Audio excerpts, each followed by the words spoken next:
It is February 1974, and Elizabeth Taylor is arriving at a restaurant in Rome. She is 42 years old. She is wearing, by several accounts, somewhere between $300,000 and $400,000 worth of jewelry. The La Peregrina pearl, a teardrop-shaped stone once owned by Mary Queen of Scots, hangs at her throat. Photographers press against the barriers outside. The flashbulbs are almost continuous. Inside, at a table near the back, her son Christopher is waiting. He is 17. He has flown in from his boarding school in England. The dinner has been arranged through her assistant. When she enters the room, she does not go directly to the table. She stops twice. Once for a photographer she recognizes, once for a couple who approach her near the door. By the time she reaches Christopher, approximately 11 minutes have passed. What was said at that dinner is not recorded. What is recorded is that Christopher returned to school 3 days later. He would later describe his childhood as one spent largely in the company of paid staff. This is not a story about fame. Fame is only the surface condition here, the thing that made everything else harder to see. This is a story about 4 children who grew up inside one of the most documented lives of the 20th century, and about how thoroughly that documentation missed them. It is a story about what a person can accumulate: marriages, jewels, awards, column inches, genuine devotion from strangers, and still fail to hold. It begins not in Hollywood, but in London in 1932, with a child who was already being prepared for someone else's purposes. Elizabeth Rosamond Taylor was born on February 27, 1932, in Hampstead, London, to American parents who had relocated to England for her father's art dealership. The house was comfortable, the neighborhood quiet, the life unremarkable by the standards of what was coming. Her mother, Sarah Southern Taylor, had been an actress, modestly successful, never famous, who had retired from the stage upon marrying Francis Taylor. She had not, however, retired from the idea of performance. She had simply transferred it. Sarah Taylor was not a cruel woman in any simple sense. She was, by most accounts, attentive, organized, and fiercely invested in her daughter. But the investment carried a condition that Elizabeth would spend her entire life navigating without ever fully naming. Sarah's love was inseparable from Sarah's ambition. To be loved by Sarah was to be useful to Sarah's vision of what Elizabeth could become. From the beginning, the two things arrived together, and Elizabeth had no framework for separating them. When the family relocated to Los Angeles in 1939, fleeing the approach of war in Europe, Elizabeth was 7 years old. Within months, Sarah had arranged her first screen test. It was rejected. Sarah arranged another. This one, with Universal Pictures, resulted in a minor contract and a single, forgettable film. When Universal declined to renew, Sarah moved immediately to MGM. She was not discouraged. Discouragement for Sarah was not a productive emotion. What is worth noting about this period is not the ambition itself. Hollywood, in 1940, was full of mothers pushing daughters toward cameras, but the speed with which Elizabeth's daily life became organized around the requirements of the industry rather than the requirements of childhood. She was enrolled in the MGM school, where children contracted to the studio received court-mandated minimum hours of education between shoots.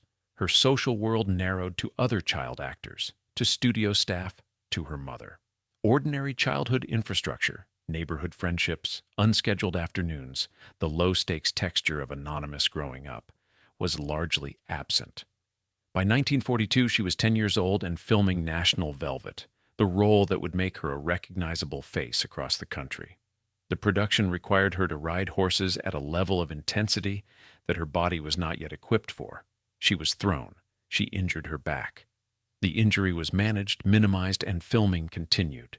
It would not be the last time her physical health was subordinated to a production schedule. It would not be the last time the people responsible for her care made that calculation quietly, without consulting her. National Velvet was released in 1944 and was an immediate success. Elizabeth was 12. MGM's response was to begin managing her public image with the same systematic attention a corporation gives to a high-value asset. Her diet was monitored. Her weight was tracked. Studio personnel made comments about her body and her presence that she would describe decades later, with a precision suggesting they had not faded. She was told at various points during her early adolescence that she was gaining too much weight, that her chest was developing too quickly, that she needed to maintain a particular physical profile for her contractual obligations. She was a child being told that her body was a problem to be managed. Sarah Taylor was present for most of this. She did not, as far as the record shows, object in any sustained or effective way. Her presence at the studio was constant. She attended fittings, rehearsals, meetings with producers, but her presence was in service of Elizabeth's career rather than Elizabeth's protection. The distinction mattered enormously, though it would take Elizabeth many years to feel the difference clearly enough to articulate it. What the studio system produced over the course of Elizabeth's adolescence was a young woman who had learned to experience her own value almost entirely through external response. Approval came when she performed well, looked right, behaved according to expectation. Disapproval came when she didn't. The feedback loop was consistent and total. It did not leave much room for the development of an interior sense of worth that existed independently of an audience. By 15, she was filming Cynthia and Life with Father and being escorted to industry events by studio-approved companions. MGM controlled, to a significant degree, who she was seen with and where. They managed press coverage of her social life. They approved and sometimes manufactured her public relationships. When she developed a genuine attachment to a young man, the studio considered unsuitable. The details varied depending on the source. The relationship was discouraged through a combination of Sarah's intervention and studio pressure. Elizabeth complied. She had been complying since she was 7. What she was not developing during these years was any reliable understanding of her own needs, preferences, or limits in relationships. She had been taught to read rooms, to perform warmth, to be responsive to what others wanted from her. She had not been taught, because no one around her had any interest in teaching her, how to identify what she wanted, or how to hold that against outside pressure. These were not skills her environment rewarded. They were, in some ways, skills her environment actively discouraged. A young woman who knew what she wanted and could hold to it was less manageable. In 1948, MGM loaned her to Warner Brothers for Julia Misbehaves, and then kept her in continuous production through the end of the decade. She was 16, 17, 18, ages at which most young people are acquiring, however messily, some version of autonomous selfhood. Elizabeth was acquiring screen credits. She was acquiring public recognition. She was acquiring, slowly and without realizing it, a deep confusion between being seen and being known. Her father, Francis Taylor, is largely absent from accounts of this period. He appears at events, in photographs, in the background of stories that center Sarah and the studio. He was, by several accounts, a gentleman with limited authority in his own household. Whatever instinct he might have had to moderate his wife's management of their daughter did not, in any visible way, translate into action. Elizabeth's relationship with him was fond, but thin. He was present without being formative. It was Sarah who shaped the architecture of her inner life. And the architecture Sarah built was designed, however unconsciously, for someone else's habitation.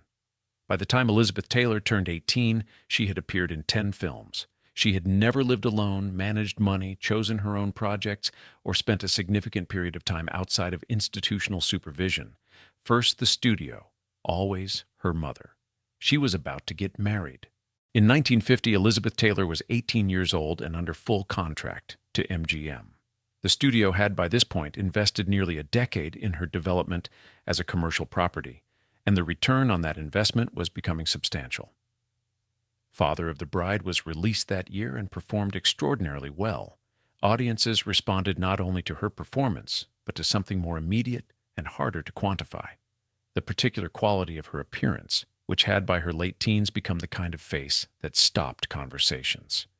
This is worth dwelling on, not as flattery, but as context for what that appearance actually functioned as in her life.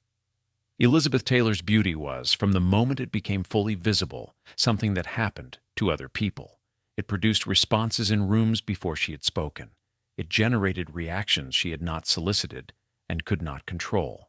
Strangers felt entitled to comment on it, to reach toward it, to treat it as a kind of public property.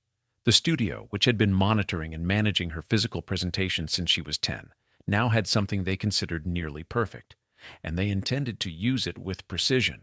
The practical consequence of this was that Elizabeth's appearance became the primary lens through which every professional and personal interaction was filtered. Directors discussed her face in technical terms during pre-production meetings she attended. Costume designers built their work around the specific geometry of her figure. Producers factored her physical presence into marketing calculations with the same analytical detachment they brought to box office projections. She was in the room for many of these conversations. She was rarely addressed directly during them. What this produced over time was a relationship to her own body that was fundamentally alienated. Her appearance belonged in a practical sense to the people who were profiting from it. Her relationship to it was mediated through their assessments. She learned to see herself as they saw her, as an object with specific properties that required maintenance, presentation, and careful deployment. When her weight fluctuated, she heard about it immediately. When she appeared at an event in a way that displeased the publicity department, she received notes. When she looked, by their standards, exactly right, she was praised with an enthusiasm that she could feel was not really about her. In 1951, she filmed A Place in the Sun with Montgomery Clift, and the experience was, by most accounts, one of the most genuinely connected she had experienced on a set. Clift was complicated, self-destructive, and struggling with aspects of his identity he could not fully acknowledge in the public culture of the time. Their friendship was real and lasted until his death in 1966. What the friendship offered Elizabeth that most of her professional relationships did not was a quality of attention that had nothing to do with her face. Clift was interested in her as a person, in her humor, her intelligence, her emotional responses. He did not look at her the way the studio looked at her. She would later describe that friendship as one of the most important of her life. The fact that she held it in such high regard says something about how rare that quality of attention was for her. MGM, meanwhile, was managing her romantic life with the same proprietary attention they gave to her professional one. The studio had a financial interest in her public image as wholesome, appealing, and romantically available in a non-threatening way. They arranged and approved public outings. They guided press coverage of her social life.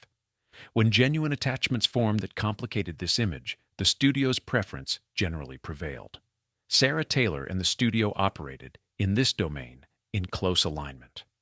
The marriage to Conrad Hilton Jr. in 1950, which will be addressed at length in the following chapter, was preceded by a period in which Elizabeth's emotional and romantic life was so thoroughly managed by external parties that it is genuinely difficult to identify from the historical record what she herself actually wanted.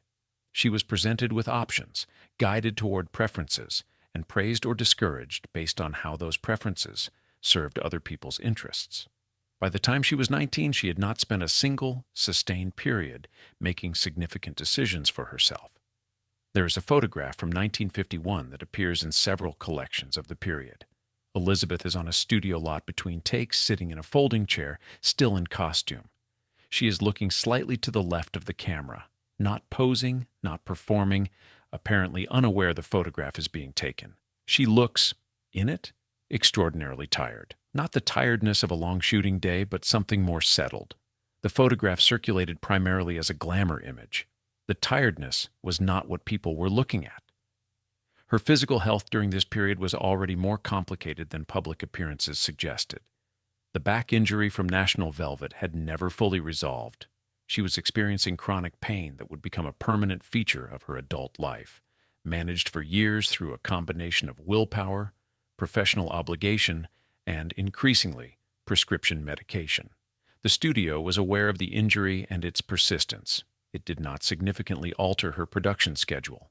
The relationship between Elizabeth and MGM during these years was one in which she had almost no meaningful power. Her contract bound her to the studio's decisions about her projects, her schedule, her public presentation, and, in practical terms, much of her personal life. She could not freelance, could not refuse assigned projects without financial penalty, could not deviate substantially from the image the studio had constructed around her. The contract had been signed, in practical terms, by her mother on her behalf when she was a child. She was now an adult legally, but the structures around her had not substantially changed. The people making decisions about her life had simply shifted from MGM executives and Sarah Taylor to MGM executives, Sarah Taylor, and soon a sequence of husbands who would each, in different ways, fill the same structural role. The external authority whose needs and preferences organized her existence. What she had not yet learned, and what no one in her immediate world had any reason to teach her, was that a person can be extraordinarily visible and still be entirely unknown.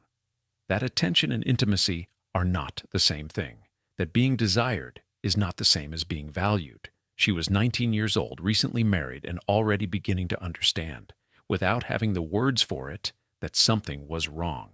The wedding took place on May 6, 1950, at the Church of the Good Shepherd in Beverly Hills. Elizabeth Taylor was 18 years old. The dress was designed by MGM's costume department. The guest list was curated with publicity in mind. The photographs were distributed to press outlets with careful coordination. It was, in nearly every logistical detail, a studio production, which is perhaps the most honest way to understand what the marriage itself was. Conrad Nicholson Hilton Jr. was 23, the eldest son of hotel magnate Conrad Hilton Sr., and possessed of the specific kind of confidence that comes not from achievement, but from the assumption that the world will continue to arrange itself around one's preferences. He was handsome in a conventional way, socially fluent, and entirely unprepared for the responsibilities of marriage to anyone, let alone a young woman with the particular vulnerabilities that Elizabeth carried into the relationship. The public framing of the match was romantic. The private architecture of it was somewhat different. MGM had reasons to support the marriage. A high-profile wedding to a figure from a respectable, wealthy family reinforced Elizabeth's image as wholesome and aspirationally glamorous, the kind of young woman audiences wanted to believe in. Sarah Taylor had reasons to support it. The Hilton name represented a form of social legitimacy that Hollywood money alone did not confer, and Sarah had always been attentive to the difference between celebrity and class. Elizabeth had reasons to support it that were harder to articulate, but no less real. Conrad Hilton Jr. represented, at least in prospect, an exit from the total supervision of the studio and her mother. Marriage, in the social logic of 1950, was one of the few available routes to a life that was nominally one's own. What she found instead was that she had exchanged one form of control for another, and that the new form was considerably less predictable. Conrad Hilton Jr. drank heavily. This was known in social circles before the wedding, though not discussed with Elizabeth in any direct way. He was also, when drinking, capable of a cruelty that bore no resemblance to his public presentation. Within weeks of the wedding, Elizabeth was describing the marriage in private correspondence as frightening. The specific details of what occurred inside the marriage are partially obscured. Elizabeth was, for most of her life, reluctant to fully characterize the relationship on record. But the broad outline is not disputed. There was verbal abuse. There was, by several accounts, physical violence. There was behavior from Conrad that left Elizabeth in the early months of the marriage in a state of sustained distress that she was managing largely alone. She was 18 years old and living inside a marriage that had been publicly celebrated 3 months earlier. The studio had photographs of her wedding distributed to fan magazines. The fan magazines had run them with captions about young love and happy beginnings. None of the people who had arranged and encouraged the marriage were easily available to her, now that it had become dangerous. Sarah Taylor was not absent during this period, but her response to what Elizabeth was experiencing was filtered through her own priorities. A divorce, especially so soon, would damage Elizabeth's public image and, by extension, her earning capacity. It would reflect badly on Sarah's judgment in supporting the match. These considerations did not disappear simply because her daughter was unhappy. They shaped the pace at which Sarah was willing to acknowledge that the marriage had failed. Elizabeth filed for divorce in December 1950, 7 months after the wedding. The legal proceedings were managed quietly. The public framing emphasized incompatibility and the pressures of 2 high-profile lives rather than anything more specific. MGM's publicity department had input into how the separation was characterized in the press. Conrad Hilton Jr. did not contest the divorce in any public way that would have required the marriage's interior to be examined. Elizabeth was 18 when she married and 19 when she divorced. She had spent approximately 7 months in a marriage that had frightened her, and she had spent those months without a single institutional structure in her life. Not the studio, not her mother, not the social world she inhabited, treating her fear as the primary concern. The primary concerns for everyone around her had been image, money, and the management of public perception. What this experience deposited in Elizabeth was not primarily wariness about Conrad Hilton specifically. It was something more structural, a confirmation of a pattern she had been living inside since childhood, which was that the people responsible for her welfare would consistently organize their responses to her suffering around their own interests. The lesson was not articulated. It settled instead into a set of expectations about relationships that would quietly shape every subsequent one. There is also something worth noting about what Elizabeth did not do after the marriage ended. She did not, as far as the record shows, spend significant time in any process of examination about what had happened or why she had entered the relationship. The pace of her professional life made sustained reflection logistically difficult. She was back on set within months. But the absence of reflection was also, in part, a preference. Elizabeth Taylor would demonstrate throughout her life a consistent orientation toward the next thing, toward action, acquisition, and forward movement. The pattern was visible here for the first time at a scale large enough to see. MGM, for their part, moved quickly to reframe the divorce as a minor episode in an ongoing story of romantic possibility. Fan magazine coverage shifted from the wedding to speculation about who Elizabeth might date next. The narrative machinery was efficient and total. A 7-month marriage that had included fear and violence was absorbed into the broader story of a beautiful young actress whose love life was a form of public entertainment. Elizabeth returned to work. She was scheduled for Father's Little Dividend, the sequel to Father of the Bride, a film in which she played a happily married young woman anticipating the birth of her first child. She performed the role without visible difficulty. Whatever she was carrying from the previous 7 months, she carried it where she had been trained to carry difficult things, below the surface, away from the camera, in silence.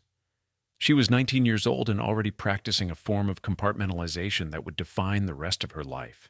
Michael Wilding was 39 years old when he married Elizabeth Taylor in February 1952. She was 20. The age gap was substantial enough that several people in their social circle noted it, though rarely in print and never in terms that examined what it might mean for the dynamic between them. Wilding was British, established, quietly charming, and, crucially, the opposite of Conrad Hilton Jr. in temperament. He was gentle. He did not drink violently. He did not frighten her. After 7 months of a marriage that had left her shaken in ways she had not fully processed, these qualities were not incidental. They were, for Elizabeth, the primary argument for the relationship. This is worth examining carefully because the logic that drove her toward Michael Wilding was not the logic of genuine compatibility. It was the logic of relief. She was moving away from something rather than toward something, and the destination she chose was defined almost entirely by the absence of the qualities that had made the previous situation unbearable. Gentleness, in the aftermath of Conrad Hilton, felt like safety. It was not the same thing. The wedding was held in London, at Caxton Hall, a civil registry office. It was smaller than the MGM production of 2 years earlier, though still photographed and covered extensively. Elizabeth wore a dove-gray gown. Wilding wore a dark suit. Sarah Taylor was present. The press was present. The ceremony itself lasted 11 minutes. They settled initially in Los Angeles, where Wilding was attempting to establish himself in the American film industry with MGM's assistance. An arrangement that had been in part facilitated by Elizabeth's position at the studio. This detail is not insignificant. From the beginning of the marriage, there was a structural imbalance in their professional lives that neither of them was well equipped to manage. Elizabeth was a major star with a full production schedule and the complete attention of the studio apparatus. Wilding was a respected British actor attempting to transition into a market that was not particularly interested in him. The gap between their professional statuses widened steadily throughout the marriage. Their first son, Michael Howard Wilding Jr., was born in January 1953. Elizabeth was 20 years old and had been in continuous professional demand since she was 10. She had no model for motherhood that was not filtered through Sarah's example, which was itself a model in which the child's existence was organized around the parent's ambitions rather than the other way around. Whether she recognized this at the time is unclear. What is clear is that the household into which Michael Jr. was born was one in which the rhythms of a studio career, Early calls, location shoots, publicity obligations, the constant social performance required of a major star had structural priority over the rhythms of infant care. The practical management of Michael Jr.'s daily life fell primarily to staff. This was not unusual for wealthy households of the period, and it would be a distortion to impose contemporary parenting expectations onto a 1953 context. But it is also true that the distance between Elizabeth and her children's daily lives began here, in the first months of her first child's life, and it was a distance that would only expand as the years continued and the children multiplied. Christopher Edward Wilding was born in February 1955. Elizabeth was 22, Michael Wilding was 42, and the marriage was already experiencing the specific kind of deterioration that comes not from conflict, but from incompatibility that has been ignored long enough to become structural. Wilding was struggling professionally in ways that were affecting him personally. The American market had not materialized as hoped. His projects were modest. His wife was simultaneously one of the most photographed and discussed women in the world. He was, by most accounts, a man of genuine decency, who found himself in a situation that his decency alone could not solve. He also suffered from epilepsy, which he managed largely in private, and which added a layer of physical vulnerability to a domestic situation that was already tilted heavily in Elizabeth's favor. The power dynamic in the marriage was not hostile. There was no cruelty in the Hilton sense, but it was pronounced. Elizabeth's professional life generated the income, the attention, and the social gravity around which everything else orbited. Wilding's inability to establish equivalent professional standing in America was not a character failure, but it produced in him a passivity that Elizabeth, conditioned since childhood to respond to stronger personalities, found increasingly difficult to engage with. What neither of them appears to have examined with any rigor is what the two boys were absorbing from this household. Michael Jr. and Christopher were growing up in a home staffed by employees, visited by celebrities, organized around their mother's professional schedule, and inhabited by a father whose own sense of purpose was visibly diminishing. The emotional texture of the household, however comfortable materially, was one of managed surfaces and unaddressed tensions. In 1956, Elizabeth was involved in a serious car accident that left her shaken and temporarily incapacitated. The accident occurred while Wilding was driving, and the details of the immediate aftermath, who managed what, who made which calls, who was present in what capacity, reveal a household infrastructure in which professional management and paid staff were the effective first responders to a family crisis. This was not a brief emergency. Elizabeth's recovery required weeks. During those weeks, the management of her children, her professional obligations, and her medical care was handled primarily by people whose relationship to the family was contractual. By 1956, the marriage was effectively over in any functional sense, though the formal separation did not occur until 1957.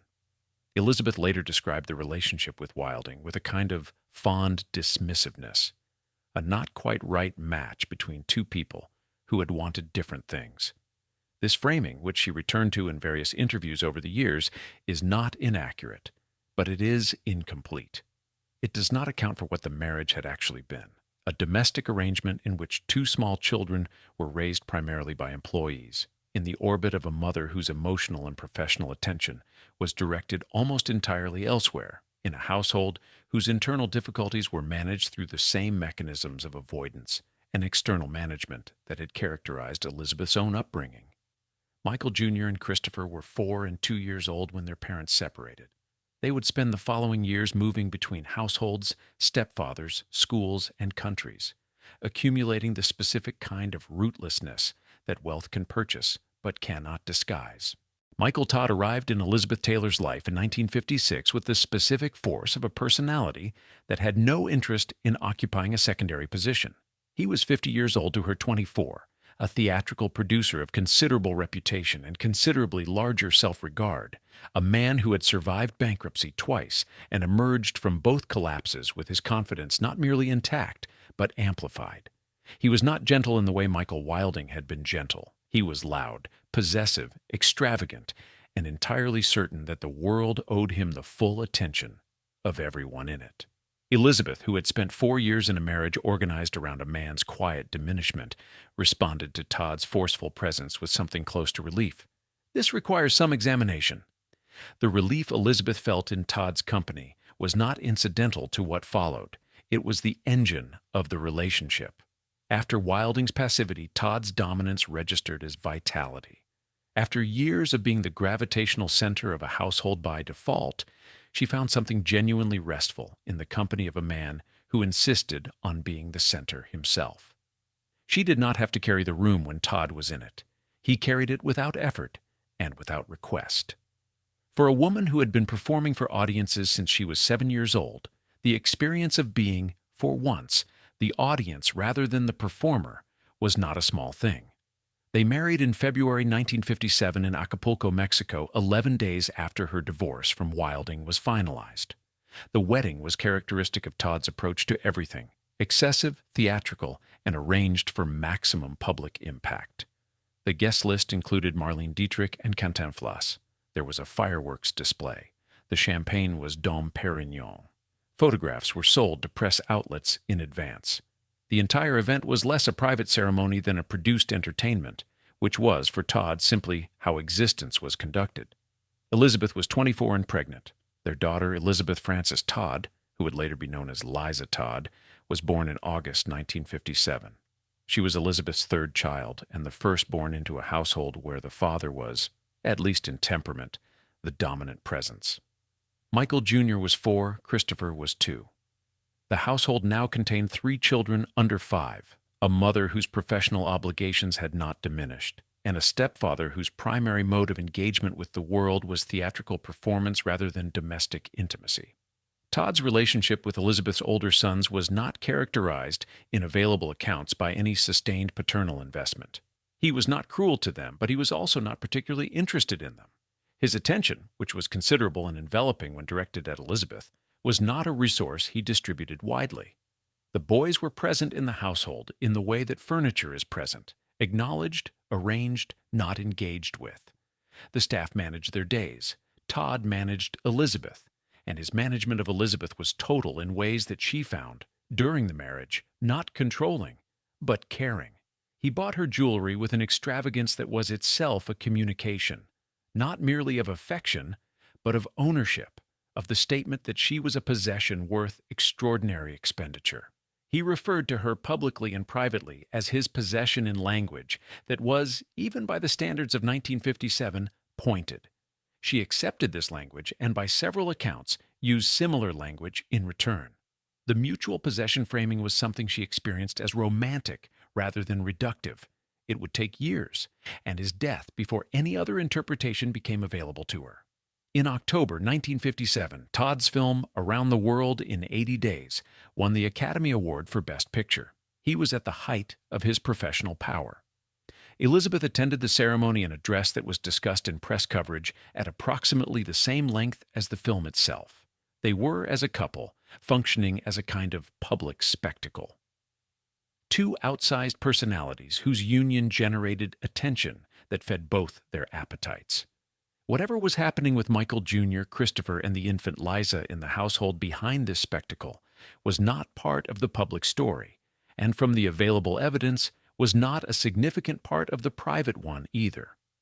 In February 1958, Todd was planning a cross-country trip aboard his private plane, the Liz.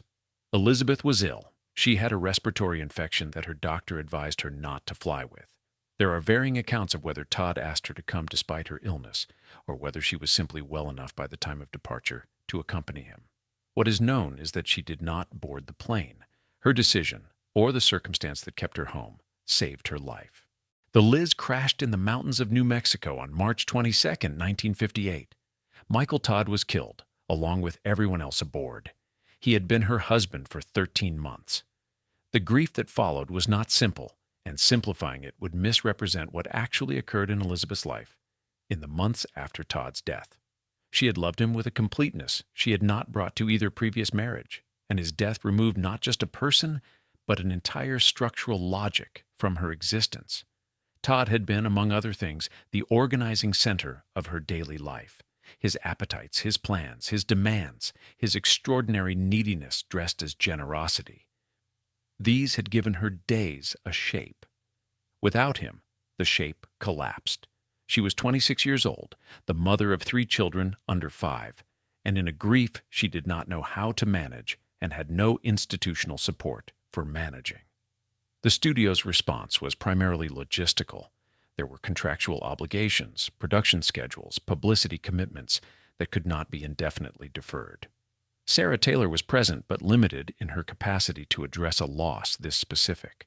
The children, Michael Jr., Christopher, and 9-month-old Liza, were managed by staff while their mother moved through the early months of widowhood in a state that people who observed her during this period described as dissociated. What happened next was not a recovery. It was a replacement. The speed with which Elizabeth moved toward Eddie Fisher, Todd's closest friend, married at the time to Debbie Reynolds, was not the behavior of a woman who had processed her grief. It was the behavior of a woman who had learned over 26 years that the only reliable response to an unbearable interior state was to fill it with something external, immediately, and at whatever cost. Eddie Fisher was, in the spring of 1958, one of the most popular entertainers in America. He had a weekly television program, a recording career producing consistent hits, and a marriage to Debbie Reynolds that the American public had adopted as a kind of cultural property, the wholesome sweethearts, the relatable young couple, the antidote to Hollywood excess. He was also Michael Todd's closest friend, which meant he was present in Elizabeth's life immediately after the crash. In the specific proximity that acute grief creates between the bereaved and whoever is nearby. The relationship that developed between Eddie Fisher and Elizabeth Taylor in the months following Todd's death has been described over the decades in several different registers. The most common framing treats it as a scandal, the betrayal of America's sweetheart, Debbie Reynolds, by a predatory actress who took what she wanted without regard for consequences. This framing was dominant at the time and has never fully disappeared. It is also, as a complete account, insufficient. What is more accurate and more useful for understanding what was actually happening is this. Elizabeth Taylor was 26 years old, in unprocessed grief, with 3 children under 5, no functional support structure, and a lifelong pattern of resolving interior distress by attaching herself to the nearest available strong personality. Eddie Fisher was present, attentive, and willing. He was also, crucially, someone who had been close to Todd, who knew the stories, remembered the details, could speak about the dead man in ways that kept him temporarily present. For Elizabeth, in that specific season of loss, Fisher's proximity to Todd's memory may have been as significant as anything about Fisher himself. This does not make what followed uncomplicated. Debbie Reynolds and Eddie Fisher had a young child, Carrie, and a second child on the way. The dissolution of their marriage caused Debbie Reynolds genuine pain that was publicly visible and publicly sympathized with. The American press, which had been broadly favorable to Elizabeth Taylor throughout her career, turned against her with a completeness and velocity that she appears to have been genuinely unprepared for. The public response was instructive in what it revealed about the terms on which Elizabeth's image had been built. The studio-managed version of Elizabeth Taylor, wholesome, romantic, aspirational, had no architecture for absorbing a scandal of this kind. The fan magazines that had celebrated her wedding to Hilton sympathized with her grief over Todd and positioned her as a figure of romantic pathos were now running cover lines that called her a homewrecker. Theaters in some parts of the country pulled her films. She received hate mail in volumes she had not previously experienced. What is striking, reviewing accounts of this period, is how little Elizabeth appears to have anticipated any of this. The speed and severity of the public reaction seemed to genuinely surprise her. This surprise is itself revealing. A person with a more developed capacity for imagining other people's perspectives, Debbie Reynolds' perspective specifically, or the perspective of the public that had invested emotionally in Reynolds' marriage, might have anticipated the consequences of what she was doing. Elizabeth's surprise suggests that she was not, in any sustained way, thinking about those perspectives. She was thinking about her own grief, her own need, her own next movement forward. The collateral damage was not factored in because it was not, in any meaningful sense, present in her field of vision. She and Fisher were married in May 1959 after his divorce from Reynolds was finalized. The wedding was in Las Vegas, conducted by a Reform rabbi in a ceremony that required Elizabeth's formal conversion to Judaism, a conversion she pursued with apparent sincerity. Studying with a rabbi for several months prior to the ceremony, whatever one makes of the relationship itself, the conversion appears to have been genuine. She maintained a connection to Jewish identity for the rest of her life, wore a Star of David alongside her other jewelry, and identified publicly as Jewish in contexts where doing so was not professionally advantageous. But the marriage to Fisher was, almost from its inception, a structure built on the wrong foundations. Fisher had been, before the relationship, a significant star. The scandal effectively ended his mainstream career. Radio stations stopped playing his records. His television program lost sponsors. The public anger that was directed at Elizabeth, being a woman in a culture that distributed blame for romantic transgression asymmetrically, was more intense and more durable when aimed at her. But Fisher's career damage was in some ways more permanent. He had sacrificed his marriage, his public standing, and his professional momentum for a relationship that was, on Elizabeth's side, organized around needs that Fisher could not actually meet. Because what Fisher offered, presence, attention, devotion, was not the same as what Todd had offered. Todd had been a personality of genuine force, a man whose will shaped rooms and events. Fisher was devoted, but not forceful. He was in the specific way that mattered most to Elizabeth, too pliable. He would do what she asked, go where she went, attend to her needs with an attentiveness that was real, but that lacked the resistant pressure she had found, however unhealthily, in Todd's dominance. Within months of the marriage, Elizabeth was describing Fisher in private correspondence with a thinly veiled impatience.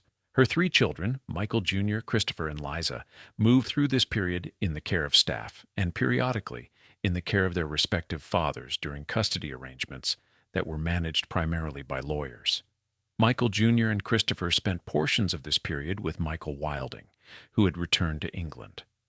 Liza, as Todd's daughter, had no living father and remained in Elizabeth's household, or more precisely in the household Elizabeth occupied, managed by the people Elizabeth employed to manage it.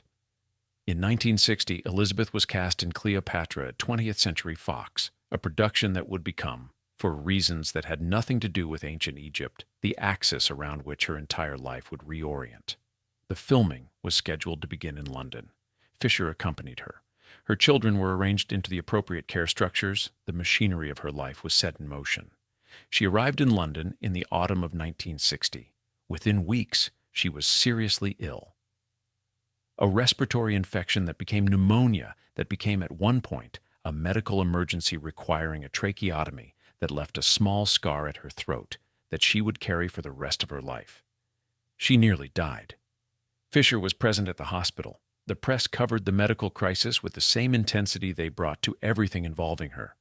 When she recovered, she received an Academy Award nomination for Butterfield 8, a film she had publicly stated she disliked, and won. She attended the ceremony with the tracheotomy scar visible above her neckline. The audience gave her a standing ovation. Filming on Cleopatra resumed in Rome in 1961. Richard Burton had been cast as Mark Antony. Richard Burton arrived on the set of Cleopatra in September 1961 with a hangover, a reputation for Shakespeare, and a marriage of 14 years to Sybil Williams, a Welsh actress who had, by most accounts, built her life around accommodating the specific difficulties of being married to Richard Burton. He was 35, Elizabeth was 29. They had met briefly before at a party in the early 1950s, where Burton had reportedly ignored her with a deliberateness that she had found characteristically more interesting than attention would have been. Their first scenes together on the Cleopatra set were filmed in January 1962.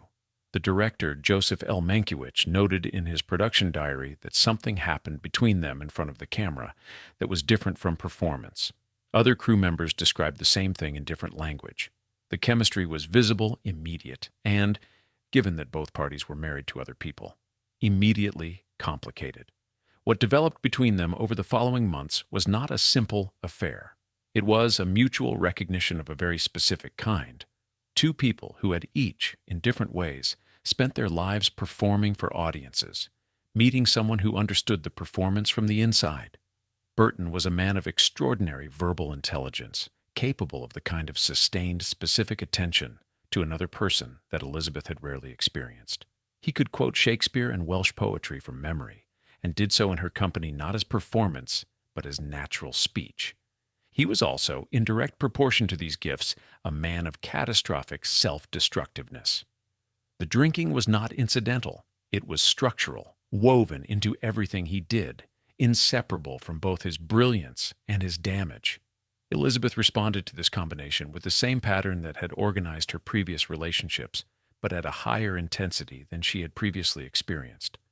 Burton's intelligence engaged her in ways that Fisher's devotion and Todd's domination had not. He argued with her. He challenged her opinions.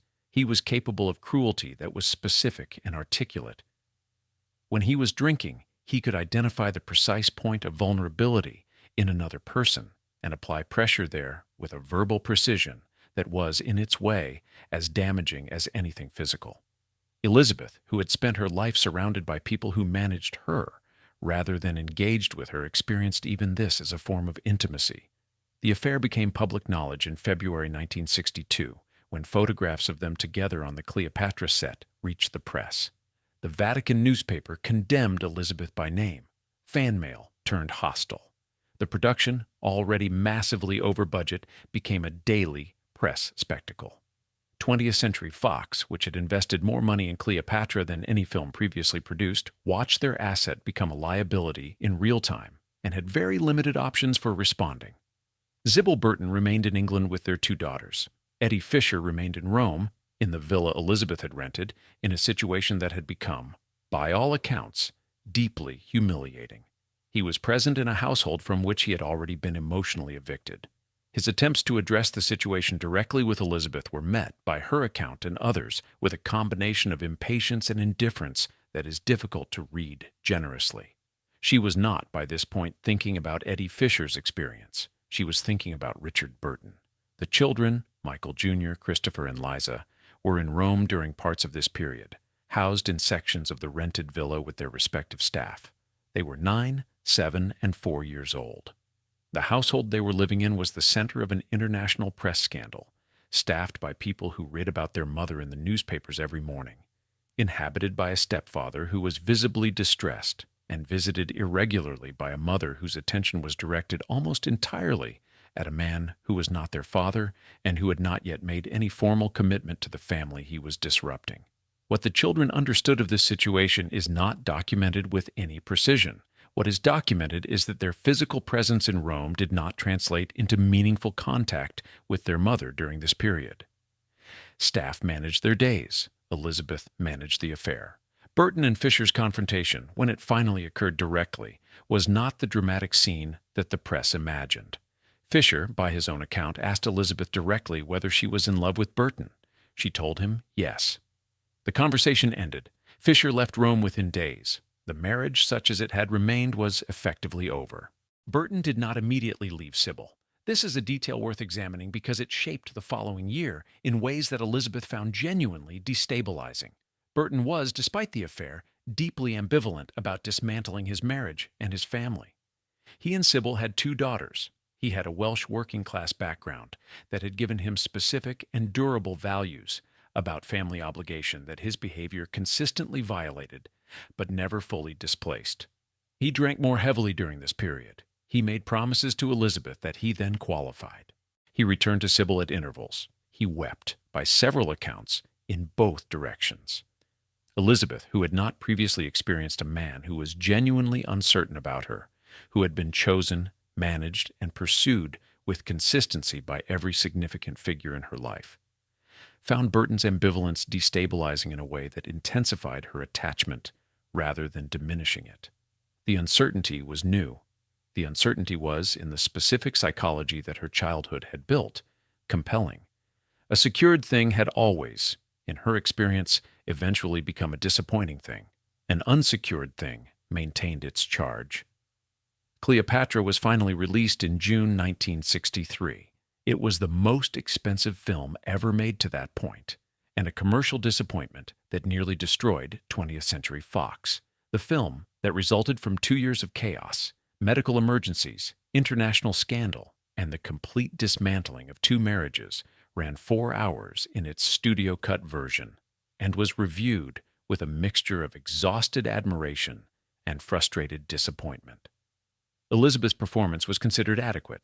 Burton's was considered stronger. By the time the film was released, Burton had left Sybil. He and Elizabeth were living together in a suite at the Hotel Sacher in Vienna, where Burton was filming another project. They were the most discussed couple in the world. Their suite was, by visitor accounts, full of books, alcohol, jewelry, and a quality of mutual absorption that excluded almost everyone else entirely. The 4 children, Michael Jr., Christopher, Liza, and Maria, who had been adopted by Elizabeth from a German orphanage in 1961, were distributed across various care arrangements, moving between locations as the production schedules required. By 1963, Elizabeth Taylor had 4 children. Michael Howard Wilding Jr. was 10 years old. Christopher Edward Wilding was 8. Liza Todd was 5.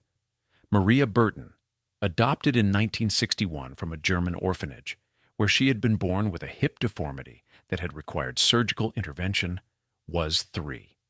They shared a mother, a last name in various combinations, and a domestic environment that was organized, in every practical sense, around the requirements of that mother's professional and romantic life. This chapter does not concern itself with what Elizabeth Taylor felt about her children. Feeling and function are different things, and the historical record contains sufficient evidence of both to make simple conclusions dishonest. She described her children in interviews with warmth that appeared genuine. She brought them on location. She included them in holiday photographs that circulated widely. She spoke about motherhood in terms that suggested real investment. None of this is fabricated. None of it is the complete picture. The complete picture requires looking at what the children's daily lives actually contained. Michael Jr. and Christopher, as the sons of Michael Wilding, spent portions of their childhood in England with their father, who had returned there after the divorce and was managing a modest career in the British film industry. The time they spent in Elizabeth's household, in Rome, in Los Angeles, in the succession of rented villas and hotel suites that constituted her domestic geography, was managed by a rotating staff of nannies, tutors, and personal assistants whose relationship to the children was professional rather than familial. The staff were competent. Some were, by later accounts, genuinely caring. They were also employees, subject to the logistical priorities of an employer whose schedule was not organized around school runs and bedtime routines. Michael Jr., as the eldest, appears in later accounts as the child who most visibly absorbed the instability. He was old enough by the time the Cleopatra scandal was at its height in 1962 to read newspapers. He was 10 years old and living in a rented villa in Rome while his mother's affair was reported in publications visible at every newsstand in the city. The specific experience of being the child of a person whose private life is public property, of encountering your family's interior at a newsstand, of having classmates and staff and strangers possess information about your mother that you yourself are still processing, is a particular form of exposure for which there is no adequate preparation. Michael Jr. had no preparation whatsoever. Christopher, 2 years younger, was more internally sealed in the accounts that survive from this period. Where Michael Jr. is described by people who knew the family as visibly affected, Christopher is described as private, watchful, difficult to read. These are, in children, often signs not of ease, but of a different strategy for managing the same difficulty.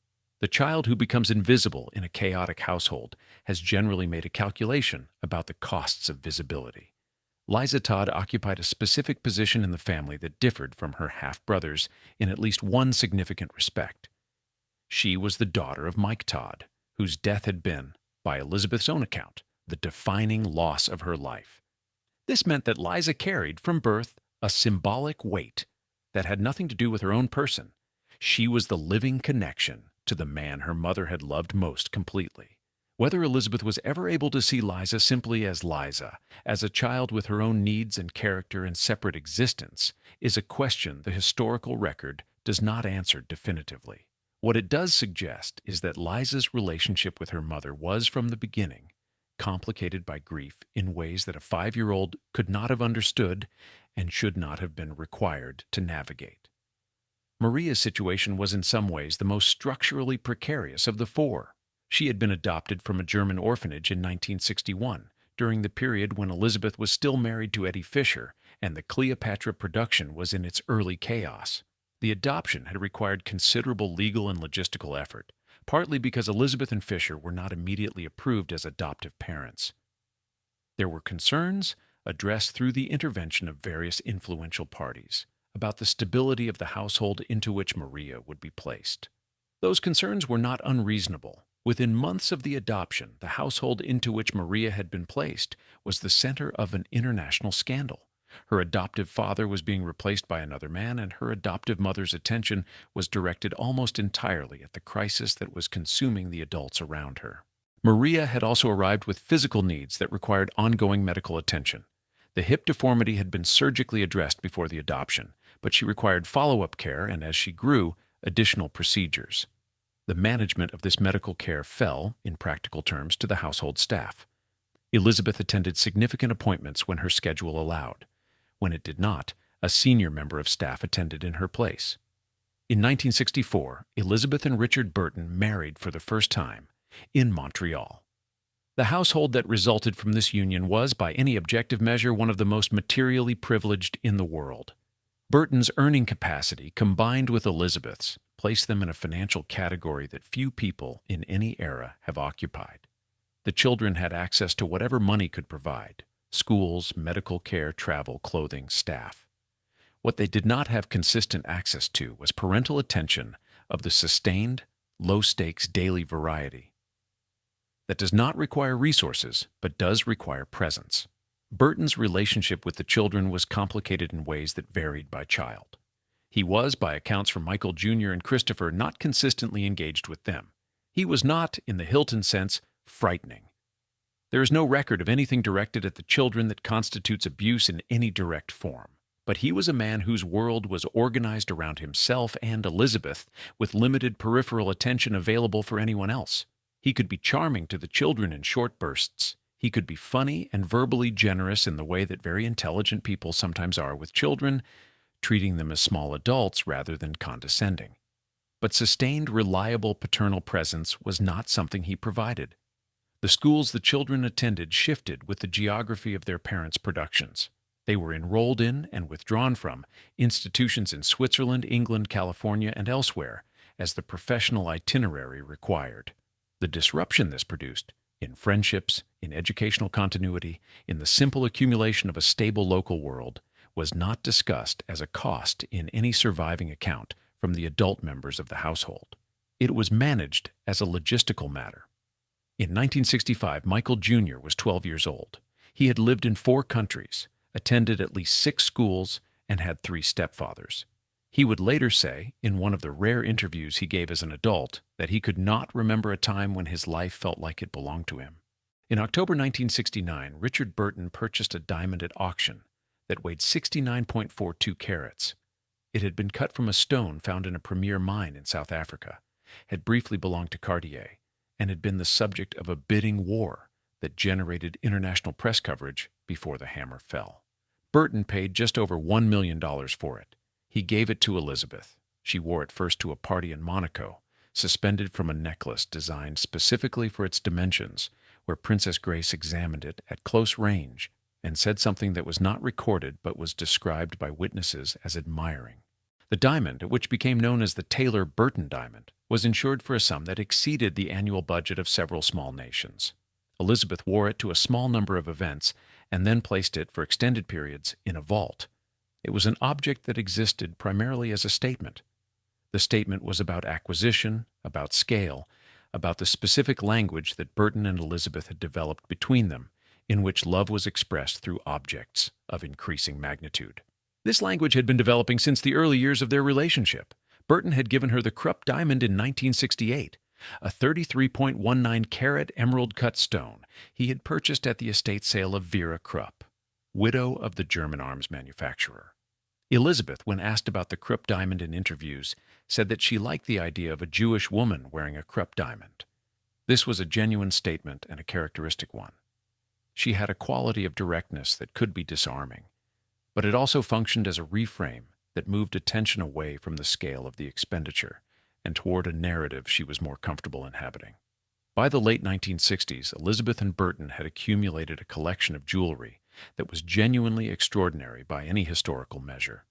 There was the La Peregrina pearl, purchased at auction in 1969 for $37,000 and given to Elizabeth on Valentine's Day, a pearl that had passed through the Spanish royal family and Mary Queen of Scots and several centuries of European history before arriving in a velvet case at a breakfast table.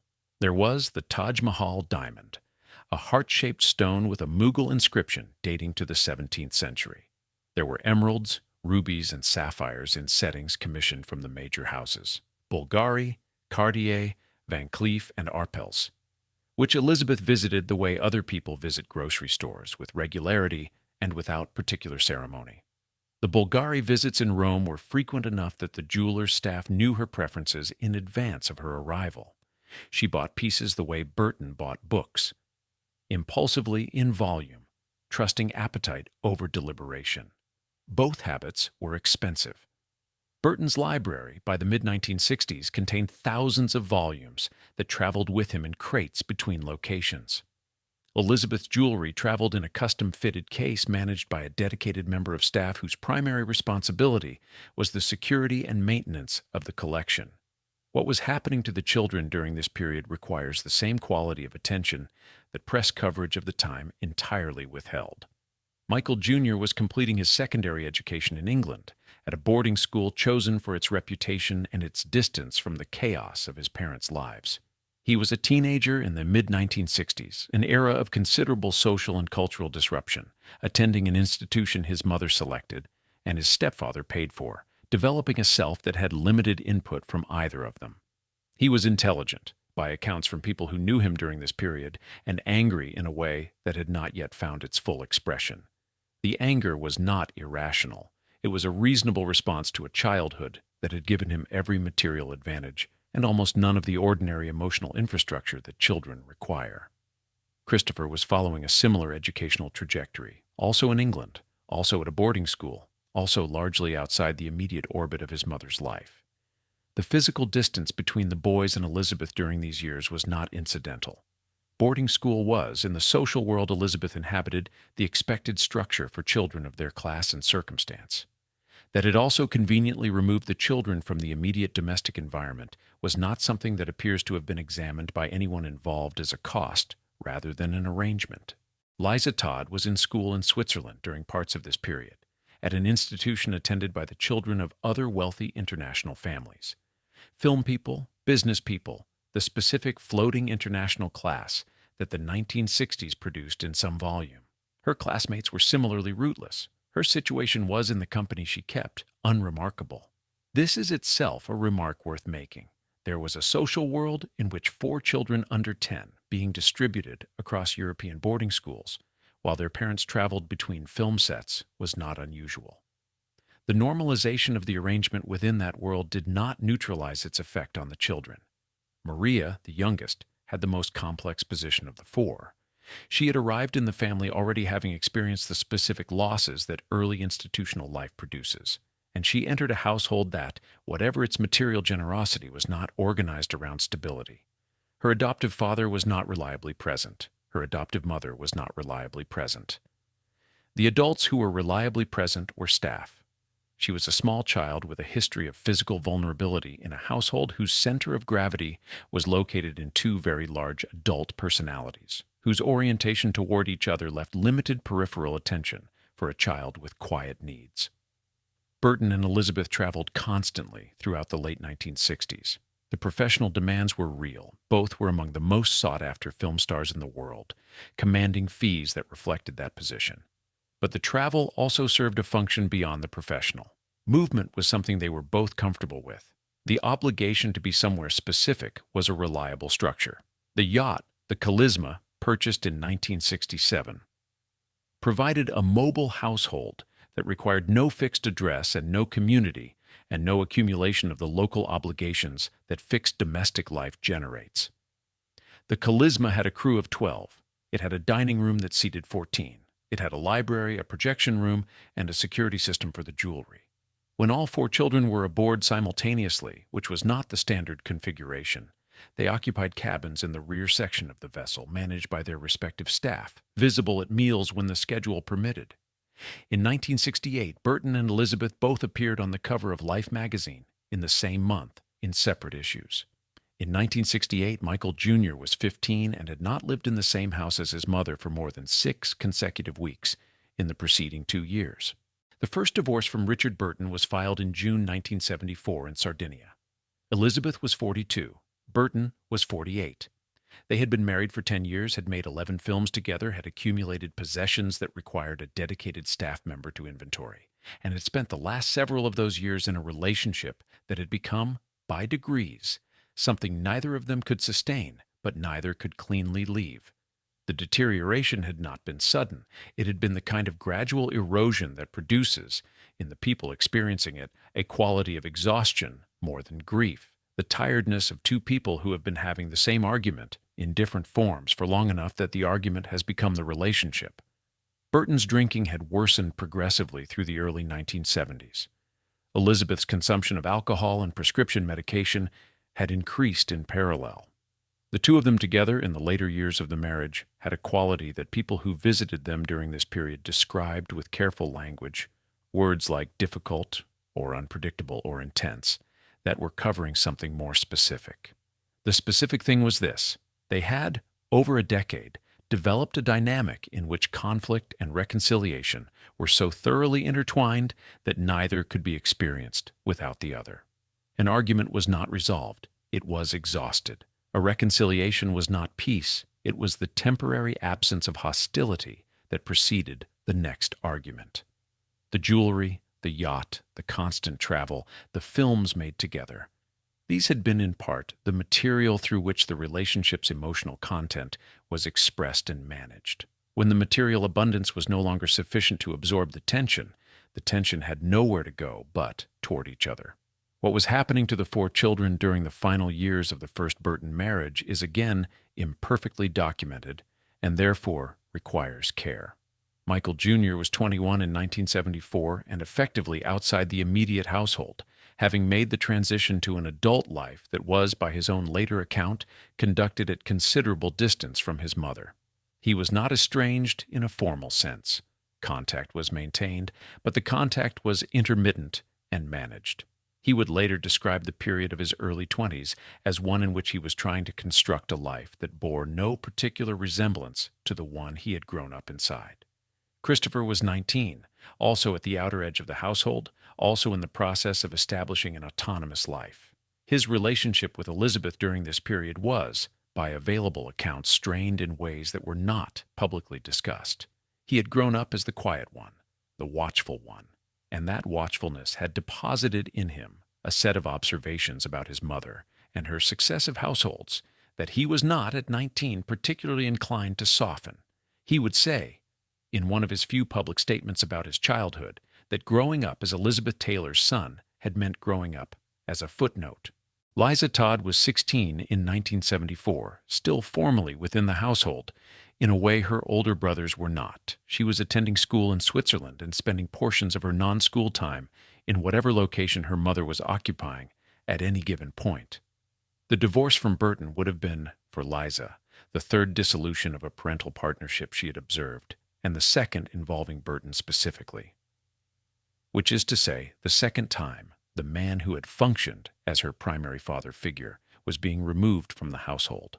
The first time had been the brief separation of 1973, during which Burton and Elizabeth had separated for several months before reconciling.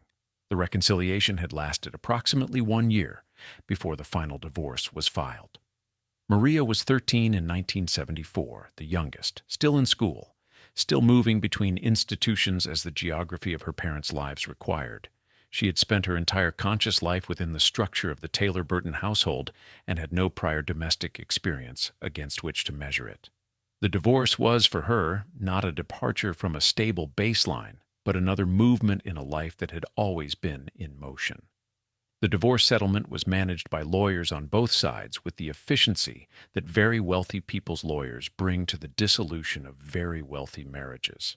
The possessions were divided: the yacht, the houses, the art, the jewelry that had not been given outright, through a process that took months, and required detailed inventories. The Taylor-Burton diamond was retained by Elizabeth. Burton kept his library. What followed the divorce for Elizabeth was a period she would later describe in terms that suggested disorientation. Burton had been, whatever else he was, the organizing principle of her adult life for more than a decade. The relationship had consumed energy, attention, and identity in a way that left, in its absence, a kind of vacancy that was difficult to fill at normal scale. She was 42 years old. She had 4 children who were largely independent. She had more money than she would ever need. She had a film career that was, in the early 1970s, no longer at its commercial peak. The films she was making were receiving diminishing returns at the box office, and the cultural moment that had made her the most famous actress in the world was shifting under her feet. In August 1975, 14 months after the divorce was finalized, Elizabeth married John Warner. The speed of the remarriage was consistent with her history, though the choice of partner was not. Warner was a Virginia politician. He would be elected to the United States Senate in 1978, who was conventional, conservative, and entirely removed from the world of international film production that had constituted Elizabeth's entire adult social environment. He was also crucially someone who offered a kind of solidity that was different from anything she had previously sought. He was not a performer. He was not a force of nature. He was a man with a fixed address, a specific community, and an identity entirely independent of Elizabeth Taylor. She bought into this deliberately. The farm in Virginia, Atoka Farm, which Warner owned, represented something she had never had, a place that was not a rented villa or a hotel suite or a yacht, a place with land and animals and a community of neighbors whose lives were not organized around the entertainment industry. What she discovered within the first year of living this life was that she had no idea how to inhabit it. Atoka Farm sat on nearly 1,000 acres in Middleburg, Virginia, in the specific kind of American landscape that communicates permanence through geography.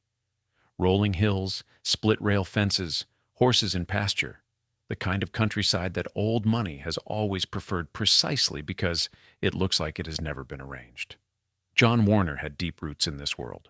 His family connections, his political relationships, his social identity were all organized around a Virginia establishment that had its own codes, its own hierarchies, and its own highly specific idea of what a senator's wife was supposed to be and do. Elizabeth Taylor was not that. This is not a simple observation about incompatibility of temperament. It is an observation about a structural mismatch so complete that it is difficult, reviewing the available accounts of this period, to understand what either party believed the marriage would produce. Warner was aware, self-evidently, of who he was marrying. Elizabeth was aware, presumably, of who she was marrying. And yet the gap between the life Warner's political ambitions required and the life Elizabeth had spent 40 years constructing was not a gap that could be bridged through goodwill and effort. It was categorical. The practical requirements of being a Virginia senator's wife in the late 1970s included attending constituent events in small towns, standing on stages at county fairs, accompanying the senator to functions that were civic rather than glamorous, and projecting a specific image of stable, conventional domestic partnership that was the opposite of Elizabeth's public identity in every particular. She attempted this. The attempt was sincere by most accounts. She genuinely wanted the marriage to work, genuinely wanted the fixed life the farm represented, genuinely tried to inhabit the role that Warner's political life required of her. What she could not control was the effect of her presence in any room she entered. A campaign stop in a small Virginia town with Elizabeth Taylor was not a campaign stop. It was an event. People came from considerable distances. Crowds formed that had no interest in John Warner's policy positions. The attention that her presence generated was attention of a specific kind.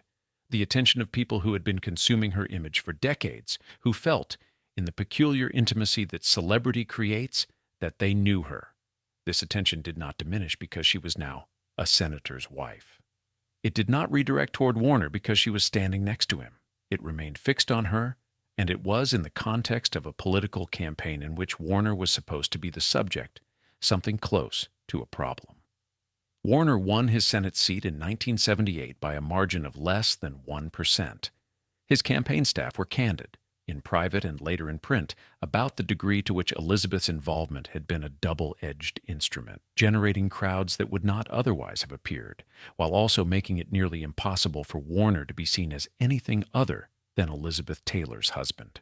Inside the farm, the daily reality of the marriage was becoming something that Elizabeth was managing through the same mechanisms she had developed over a lifetime for managing discomfort. She was eating. This is documented not as a moral observation, but as a medical and practical one. Her weight increased significantly during the Warner years, from approximately 110 pounds to figures that the press covered with a consistency and cruelty that was notable even by the standards of late 1970s celebrity journalism. Fan magazines that had devoted decades to Elizabeth Taylor's face and figure now devoted similar column inches to her weight gain with a tone that moved from concern to mockery without self-awareness. The weight gain was not mysterious in its causes. Elizabeth was in a life that did not fit her, that required her to be quieter, smaller, more conventional, less present than she had any structural capacity to be. And she was managing the discomfort of that mismatch through food and prescription medication in ways that were visible and, among the people closest to her, acknowledged but not addressed. Warner was not, by available accounts, cruel about the weight. He was also not, by those same accounts, particularly engaged with the interior condition that was producing it. His primary focus was his Senate career. His wife's unhappiness was managed as a logistical problem rather than examined as a human one. The 4 children were, during the Warner years, largely adults managing their own lives at varying distances from their mother. Michael Jr. was in his mid-20s and living in Hawaii, where he had established a life that was, by every account, deliberately remote from the world he had grown up in. He worked at various points in agriculture and environmental conservation, choices that could not have been more thoroughly opposed to the entertainment industry and its values if they had been selected specifically to make that point. His relationship with Elizabeth during this period was intermittent. He visited, he maintained contact, he did not seek proximity. Christopher, in his early 20s, was navigating his own relationship to the Taylor inheritance, the fame, the expectation, the identity that came with the name. He had attempted at various points to work in film production, which placed him in the uncomfortable position of being consistently identified in terms of his mother rather than his own capacities. The experience was, by his account, one that produced more resentment than opportunity. The name that opened doors also defined the terms of every room he entered. Liza Todd, now in her late teens and early 20s, had spent the most continuous time within Elizabeth's direct household of all the children, which had not produced the closeness one might expect. Proximity in Elizabeth's households had never been equivalent to access. Liza had been present, had been cared for materially, and had been managed by staff with genuine competence. What she had not consistently had was her mother's undivided, non-performative attention. The kind of attention that does not require an audience and does not serve any function beyond the relationship itself. Maria, the youngest, was in her mid-teens during the Warner years, still navigating the specific complexities of her position as an adopted child in a family whose biological and legal configurations had shifted multiple times. Her relationship with Elizabeth was, in available accounts, the warmest and the least complicated of the 4, which may say more about the baseline than about the warmth. In 1981, Elizabeth and John Warner announced their separation. The marriage had lasted 6 years. She left Atoka Farm and returned to Los Angeles. She was 49 years old and had been married 6 times. She weighed, by press accounts, considerably more than she had at any previous point in her life. She had a tracheotomy scar, a back that had never fully healed, a dependence on prescription painkillers that had been developing for 2 decades, and 4 children who were adults now, managing their own lives at various distances from hers.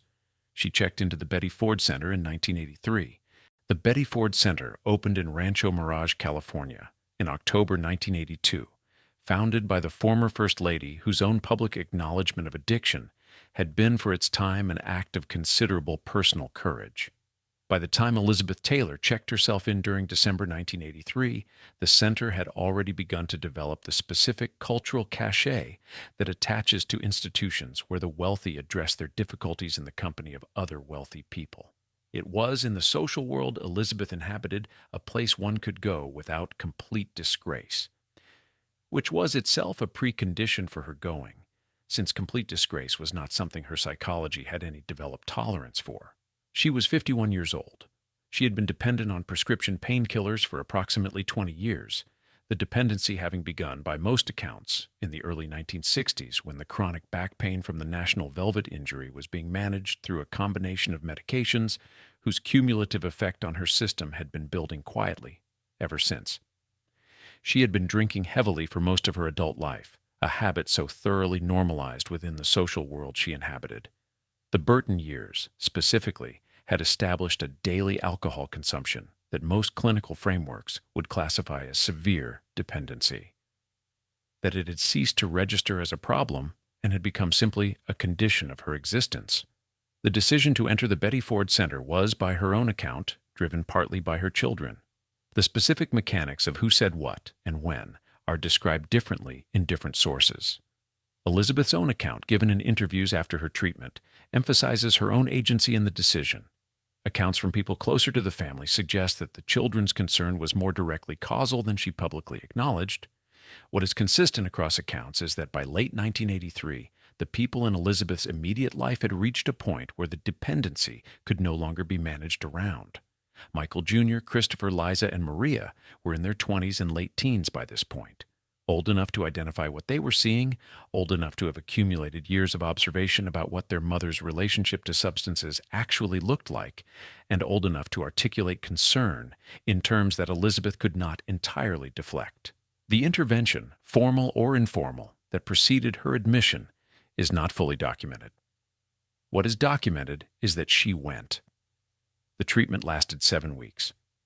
Betty Ford's program combined medical detoxification with group therapy, a 12-step framework, and the specific discipline of requiring patients, regardless of their social position, to perform ordinary domestic tasks as part of daily structure. Beds were made, dishes were washed, no special arrangements were made for celebrity patients that exempted them from the communal routines. This was, for Elizabeth, genuinely disorienting. She had not made her own bed or washed a dish in approximately 4 decades. She completed the program and left in January 1984. She spoke about the experience with an openness that was, given the stigma still attached to addiction treatment in the early 1980s, genuinely brave. She gave interviews. She did not minimize what had happened. She described the dependency clearly and acknowledged the decades it had consumed. She became, in the months following her discharge, an articulate public voice for addiction treatment at a time when that voice was both rare and needed. This is true. It is also incomplete. What the treatment addressed was the chemical dependency, the physical fact of the addiction, the daily consumption, the pharmaceutical architecture that had organized her body's expectations for 2 decades. What it did not and could not address were the psychological structures that had produced the dependency in the first place. The pattern of seeking external substances and personalities to manage interior distress was not a habit that 7 weeks of treatment could dismantle. It was the organizing logic of a life built over 50 years, beginning in an MGM schoolroom where a child learned that her feelings were less important than her performance. The relationships with her children, for instance, did not substantially change after Betty Ford. There was a period, the months immediately following her discharge, in which she made visible efforts toward the children, particularly toward Michael Jr. and Christopher, with whom the distance was most pronounced. These efforts were real. They were also, by the account of people close to the family, inconsistent. The effort would be sustained for a period, and then the familiar patterns would reassert themselves. The professional obligation, the social performance, the absorption in whatever the current consuming interest was. The children had seen enough versions of this cycle that they had, by this point, developed their own protective distance that was not easily or quickly closed. Maria, who was 23 at the time of Elizabeth's treatment, was the child who responded most openly to the post-Betty Ford version of her mother. She was also the child who had the least accumulated history of specific disappointments to protect herself against, the advantages in this context of being the youngest and the adopted, in that her expectations had been calibrated by a different baseline. Her relationship with Elizabeth in the mid-1980s was closer than it had been in previous years, and this closeness was real. It was also in ways that would become clearer later, partly a function of Maria's own particular needs, rather than a transformation in Elizabeth's capacity for sustained maternal presence. What Betty Ford did not address, because it was not designed to address it, was the question of accountability. Elizabeth could acknowledge her addiction. She could describe it accurately and publicly. What she could not or did not do was extend that acknowledgement to a full examination of what her addiction had cost the people around her during the decades it had operated. The children who had grown up in households organized around her needs, whose own needs had been managed by staff rather than attended to by parents, whose childhoods had been conducted in the margins of a life whose center was always elsewhere. These costs were not in Elizabeth's public or private accounting of the Betty Ford experience, examined with the same clarity she brought to her own suffering. This is not unusual. Addiction recovery frameworks are, by design, organized around the individual's relationship to their own dependency. The damage done to others is acknowledged in general terms within the 12-step framework, but the specific, granular examination of what was taken from specific people, what a child loses when their mother is present only intermittently, what it costs a teenager to read about his mother in a newspaper, what it means to spend a childhood being managed by staff, is a different kind of work. It is work that happens, when it happens, in the relationships themselves. Elizabeth did not, in any sustained or visible way, do that work. She returned to Los Angeles in January 1984 and almost immediately began planning her next public project. In the spring of 1984, Rock Hudson was ill. He had not yet said so publicly. The announcement that he had AIDS would not come until July 1985, when the disease had progressed to a point where concealment was no longer manageable. But within the social world he and Elizabeth Taylor shared, the nature of his illness was becoming known to the people closest to him. He had been her friend since they had made Giant together in 1956, a friendship that had survived nearly 3 decades of diverging lives and remained, by the accounts of people who observed them together, genuinely warm. When Hudson became sick, Elizabeth was among the first people in his social circle to respond, without the specific flinching that characterized much of the public and private response to AIDS in its early years. This matters. In 1984 and 1985, AIDS was being discussed in mainstream American culture in terms that made it possible, in many cases, socially acceptable, to treat the people dying of it as somehow responsible for their own deaths. The Reagan administration had not acknowledged the epidemic in any meaningful public way. The word AIDS had not been spoken by the President of the United States. Federal funding for research was minimal. Public figures who might have used their platforms were, with very few exceptions, silent. The silence was not accidental.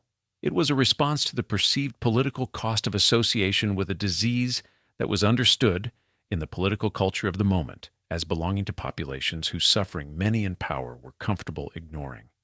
Elizabeth was not comfortable ignoring it, whether this was primarily because Hudson was her friend or because her own history of illness had given her a specific orientation toward suffering, or because she had, throughout her life, demonstrated a genuine indifference to public disapproval when she had decided on a course of action. It was probably all of these in proportions that cannot now be precisely measured. She decided to act.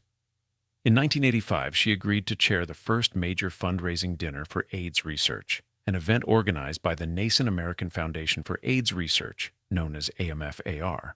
The dinner raised approximately $1 million. She then committed herself to AIDS advocacy with a consistency and a public forcefulness that was not, in the mid-1980s, a politically neutral act. She testified before Congress. She lobbied administration officials.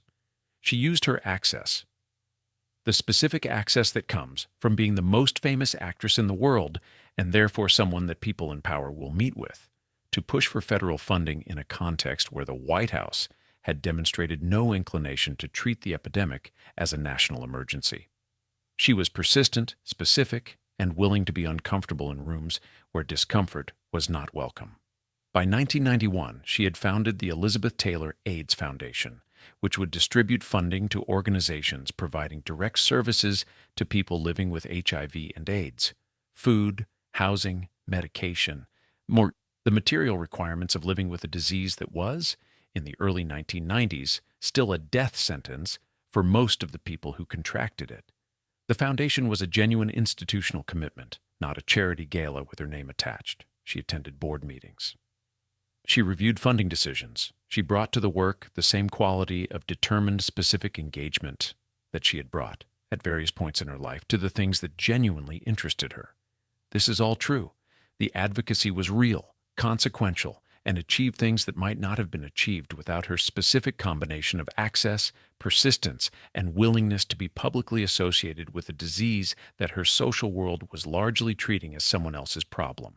It is also true that the timing of this commitment, beginning in 1985 when Elizabeth was 53 and in the first years after her Betty Ford treatment, was not incidental to its function in her life. The advocacy arrived at the precise moment when Elizabeth needed, with some urgency, a purpose that was larger than her personal circumstances. The Betty Ford experience had removed the chemical architecture that had organized her days for 2 decades. Her film career was no longer producing the kind of work or the kind of attention it had at its peak. Her marriages had ended. Her children were adults at varying distances. The advocacy did not merely serve the people it was intended to serve, though it did serve them genuinely and substantially. It also served Elizabeth. It gave her a role in which she was unambiguously valuable, in which the attention she generated was directed at something beyond herself, in which her identity as a public figure was being used rather than merely displayed. This dual function does not invalidate the advocacy. Good acts and self-interest coexist in most meaningful human endeavors, and the test of advocacy is its effect rather than its psychology. The foundation functioned. The testimony moved legislation. The fundraising produced resources that reached people in genuine need. These outcomes are not diminished by the observation that the person producing them was also simultaneously rebuilding an identity that had been shaken. What the advocacy did not do, could not do, was not designed to do, was address the private accounting that remained undone. The relationships with her children in the mid-1980s and into the 1990s were not substantially transformed by the purposefulness she brought to her public work. Michael Jr. was in Hawaii at deliberate distance. Christopher was managing a life that remained largely separate from his mother's. The contact that existed between Elizabeth and her older sons during this period was, by available accounts, careful, maintained at a level that preserved the form of the relationship without requiring either party to examine its content too closely.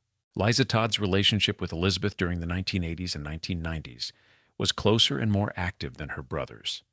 Liza had become a sculptor. She had genuine artistic talent and a career that was developing independently of her mother's name, which she did not use professionally. And she and Elizabeth maintained a relationship that was, by most accounts, real rather than merely formal. Liza visited. She was present at significant events. She was, of the 4 children, the one whose adult life remained most visibly connected to her mother's.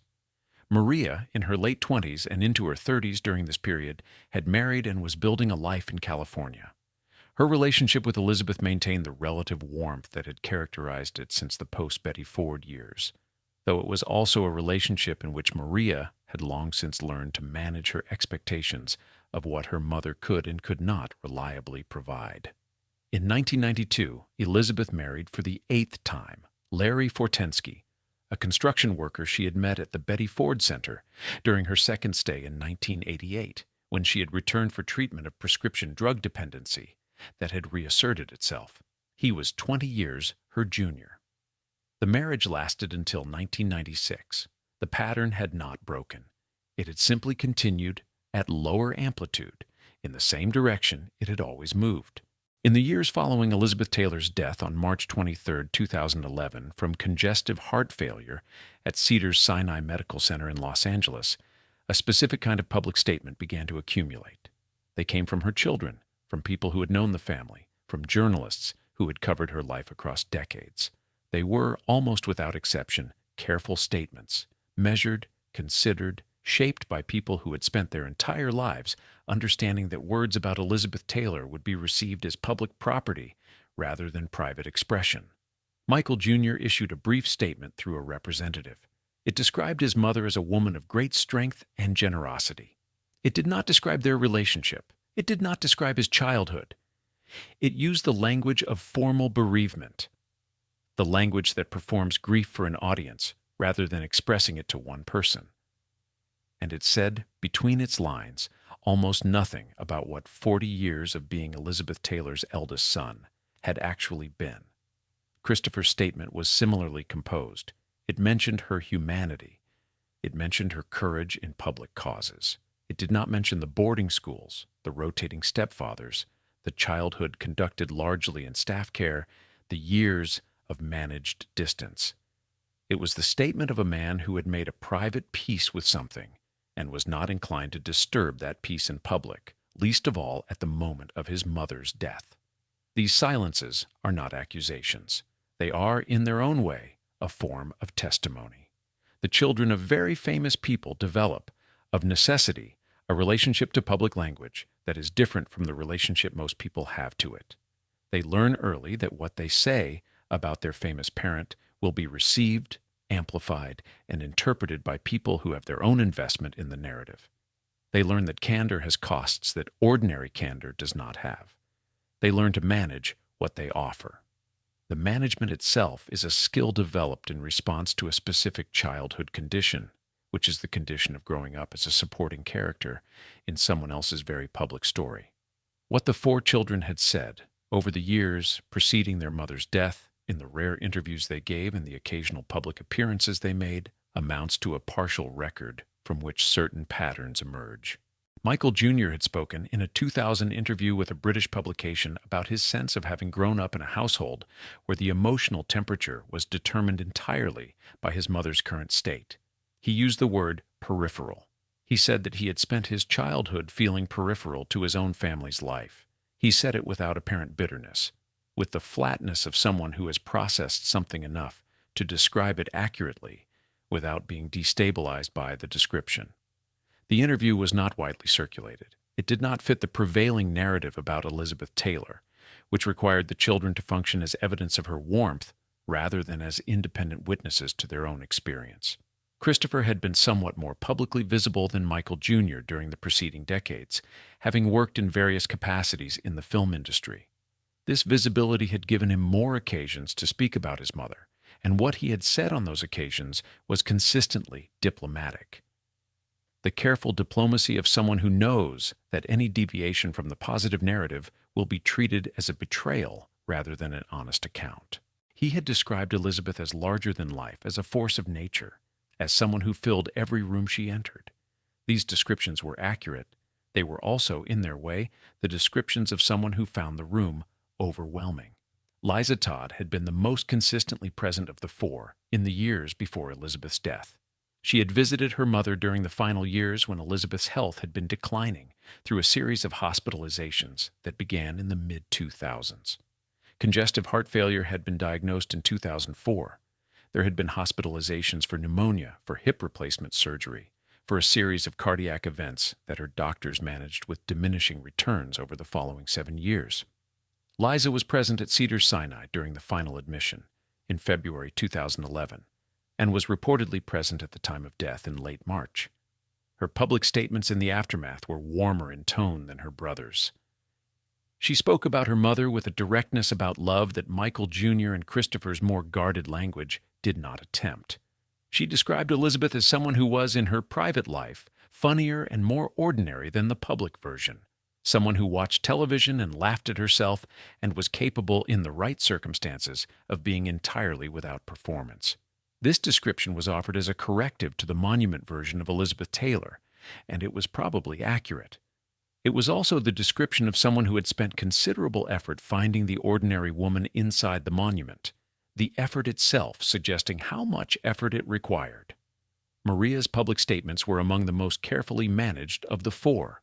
She had spent her adult life at the greatest deliberate distance from the celebrity apparatus. She did not give interviews readily, did not attend industry events, did not participate in the documentary and biographical projects about her mother that were produced with regularity throughout the 2000s. Her silence was itself a kind of statement, though its precise content is not available for interpretation. What is available is the fact of the silence and the sustained consistency with which it was maintained. What none of the four children said publicly at any point in the accessible record was that their mother had been present in the daily sense, the ordinary, unremarkable, cumulative sense in which presence builds the foundation of a relationship. What none of them said was that she had known their friends, attended their school events, been available on ordinary afternoons without an occasion requiring it. What none of them said was that the household they had grown up in had been organized around their needs rather than around hers. They did not say these things because the things were not true, and saying their opposites would have required a form of public honesty that none of them had reason to perform at their mother's death. Elizabeth's will, when it was filed for probate in the weeks following her death, distributed her estate in ways that confirmed the geometry of her relationships without explicitly describing it.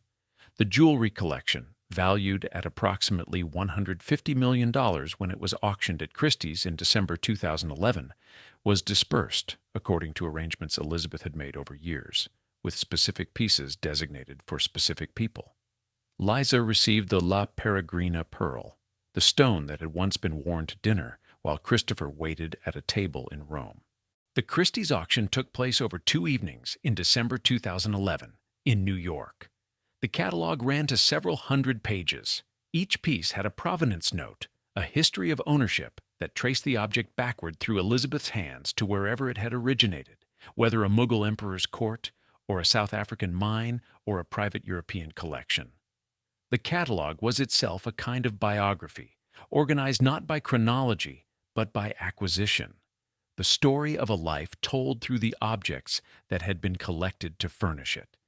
The total realized at auction was approximately $156 million, more than 3 times the pre-sale estimate.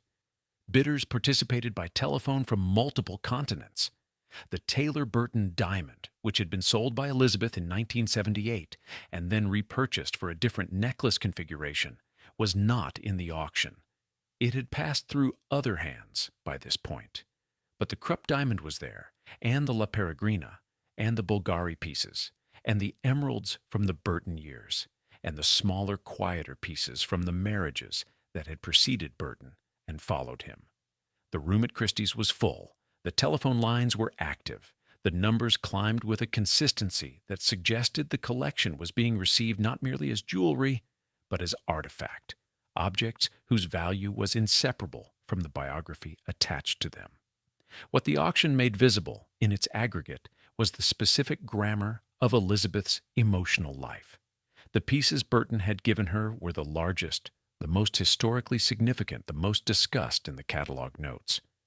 They occupied the most space in the sale and generated the most competitive bidding. The pieces from other periods, from Fisher, from Hilton, from Warner, from the years between marriages when she had bought for herself, were present, catalogued with equal care, but they occupied a different register. The Burton pieces were the ones that had absorbed the most biographical weight. The auction made this visible in a way that was difficult to look at directly without seeing it as a kind of ledger. Elizabeth's will established the Elizabeth Taylor AIDS Foundation as a primary beneficiary of her estate, alongside her 4 children and several grandchildren. The foundation received a substantial endowment designed to sustain its operations beyond her lifetime. This was a genuine institutional commitment, a decision to extend the advocacy into a future she would not be present for. The children and grandchildren received portions of the estate's financial assets. The house in Bel Air, a property she had owned for decades and modified repeatedly, adding and removing rooms and structures as her circumstances changed, was sold. The Bel Air house is worth dwelling on briefly, not for architectural reasons, but for what its history communicates about the person who had inhabited it. It had been purchased in 1981 after the separation from Warner, and had become the first property Elizabeth had owned in her own name, alone, without a husband's name alongside hers on the deed. She had lived in it for 30 years, longer than she had lived anywhere else in her entire life. The house had been modified to accommodate a significant jewelry storage facility, a medical setup for the later years when her health required equipment to be on hand, a staff of sufficient size to manage the household's operations, and the specific material density that had characterized every space she had occupied since the Burton years. When the house was sold and its contents cataloged, the process took weeks. The jewelry had already gone to Christie's. What remained was furniture, art, clothing, personal correspondence, and the accumulated objects of a long residential life, things that had not risen to the level of the auction, but that represented in their totality the physical substrate of 30 years of a person's existence. Clothing from the 1950s.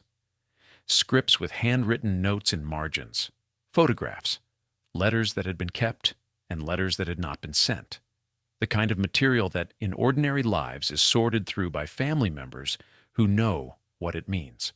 The sorting was done primarily by the estate's executors, with family input that varied by family member. Liza was most directly involved. Michael Jr. in Hawaii was present at a remove. Christopher participated in ways the record does not describe in detail. Maria's involvement is not documented in any account available for review. What emerged from the Christie's auction and the estate settlement taken together was a picture of a woman who had organized her material life with extraordinary intentionality. The jewelry had been tracked, insured, cataloged, and assigned. The financial arrangements had been made. The foundation had been endowed. The practical infrastructure of her posthumous existence had been managed with the same efficiency she had brought to the practical infrastructure of her living one. In this domain, the domain of things, of objects, of financial and institutional arrangements, Elizabeth Taylor had been exceptionally competent. The domain of relationships was less legible in the estate documents. What the will communicated about the 4 children was primarily financial. The fact of inheritance, the specific allocations, the legal language of bequest. What it could not communicate, and what the documents surrounding the estate do not address, is the quality of what existed between Elizabeth and each of her children at the time of her death. The Christie's catalog could trace the Krupp diamond from Vera Krupp to Richard Burton to Elizabeth Taylor to the auction room. No equivalent document existed for the relationship between Elizabeth Taylor and Christopher Wilding, or between Elizabeth Taylor and Michael Wilding Jr. For the history of those connections, the specific texture of what had been given and withheld and attempted and abandoned over 50 years. The grandchildren, several of whom had been born during the later years when Elizabeth's health was declining, had relationships with her that were, by available accounts, warmer and less complicated than those of the children. This is not unusual. The generation-skipping warmth that grandparents sometimes manage to provide, unburdened by the daily failures that parenthood accumulates, was visible in Elizabeth's relationships with her grandchildren. She was reported to be genuinely delighted by them. She attended events when her health allowed. She was, by those accounts, present in the way she had not consistently been as a parent, though whether this represented a genuine change in her capacity or simply the reduced demands that grandparenthood makes compared to parenthood is a question the record cannot answer. The Bel Air house sold in 2017 for approximately $8.6 million, considerably below its initial asking price. The buyer renovated it substantially. The jewelry storage facility was removed. The medical infrastructure was removed. The house was returned by degrees to something that resembled an ordinary residence. A large and expensive ordinary residence, but one stripped of the specific material evidence of the life that had been conducted inside it. The La Peregrina pearl, given to Liza, was not at Christie's. It remained with her. There is a photograph taken sometime in the mid-1960s, location unspecified. Elizabeth Taylor is sitting on the deck of a boat. Probably the Charisma, though the identifying details are not fully visible. She is wearing sunglasses and a light-colored dress. Her jewelry is modest by her standards. A bracelet, a ring. She is looking at something outside the frame. She looks, in the photograph, entirely alone. It is not a sad photograph exactly. It is something more precise than sad. It is the photograph of a person who has arranged everything within their considerable power to arrange. The boat, the jewelry, the dress, the life, and who is still, despite the arrangement, somewhere that company cannot reach. Elizabeth Taylor died having been married 8 times. She died having generated over 6 decades of public life, a quantity of attention, that no measurement system adequately captures. She died having done genuine good.